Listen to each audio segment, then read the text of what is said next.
What's up, YouTube? Welcome to the Aviators. So sometimes owning airplanes and being OCD at the same time is problematic, extremely problematic.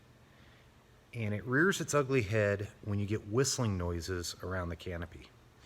And so actually my only complaint about the RV is that the canopy just never fit right. I don't know if it was a build thing. I don't know if it was the way it was designed, but I've been for 3 years chasing whistling noises in the canopy, and I think I've finally solved it. And for this, I'm thankful.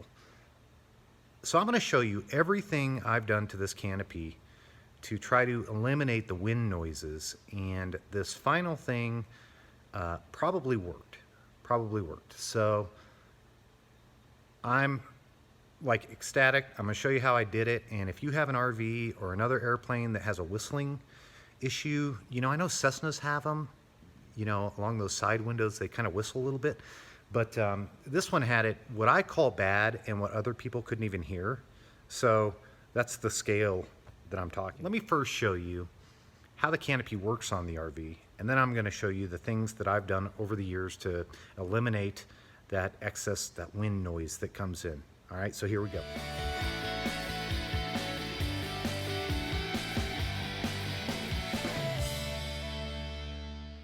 All right, so here's the canopy, right? Kind of a, let me come to the other side of the airplane where the light isn't so bad. You can see here that this gap right here, as it comes along, there's just no way to get that totally snug right up to the fuselage there. And so you can see that I put a piece of silicone weather stripping in there to seal that off. Well, I thought that was the culprit. And then I realized that this canopy does not really kind of suck into the side of the airplane here. So here's the side of the airplane right here. And the canopy, you can't see it, but it kind of bows out just a little bit here. See if I can get a picture of it from the very side. You see how there's a slight bow in that? Well, that doesn't suck up to this point right here, okay? And this looks a little gnarly, but it works really well. This is silicone, thick silicone tape. And then on the inside, up in here, I've added a little strip of balsa wood that fills in this gap right here, okay?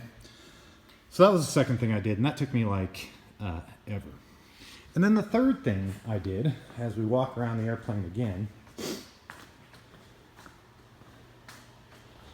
this seal up here, right here, that comes around the side, when it was built, used this kind of foam stuff. You see these bigger ones that people like swim with.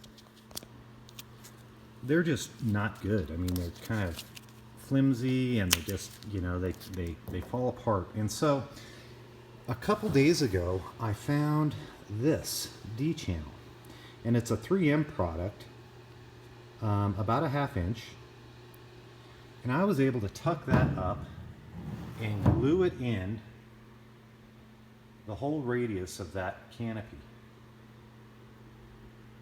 And it makes a really, really snug fit. And what I did was I glued it with this 3M gasket adhesive. Great stuff. I use this stuff all the time. But it was a little bit of a process. So you see how on the bottom of this D-channel it's got some sticky stuff there.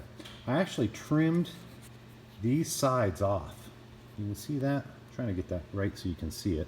I trimmed these sides off so that all I had was this beaded adhesive in the middle, and tuck that in there. And I think that's going to get it. I mean, I'm not 100% sure, but I'm like 99% sure, because the canopy closes so much tighter now than it did before. Let me actually get up here and do this. You can see how the latch comes across right there, and it hooks onto that little nut right there. And so as I bring this in nice and tight, You can see it really clicks in there tight. There's no wiggle.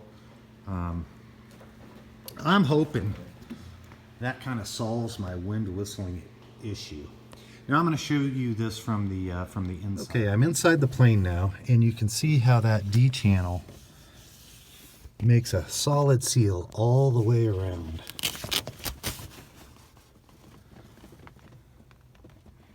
And it is perfectly snug in there. And I didn't have that with that cheap foam stuff. So you can save yourself a lot of time and a lot of aggravation if you just put this D-channel 3M product in. I've got to clean up some of that glue in there, and I'll get that here. So I'm like really happy. I think this probably cured my wind issue, and now I really have nothing to complain about in this airplane. Let me show you a better picture of the balsa wood stuff that I put in to seal that gap I showed you a little bit earlier. Here it is. Okay, so that little brown piece in there, what I did was I just fashioned that to fill that hole in there and then snug up against that silicone tape. And so, you know, for me, when I flew this thing in the winter, it actually got kind of cold. So that kind of cured that issue as well. But you can see how I just fashioned that balsa wood in there to fill in that gap. All right, well, I hope that helps you. You guys probably way ahead of me on this one and already were using that D-channel stuff, but it seems like really good stuff. And I wish I would have had it for the Cessna because it had like wind whistling issues too. So anyways, you know, hope it helps you. You like this sort of thing, like, subscribe, comment. Till next time.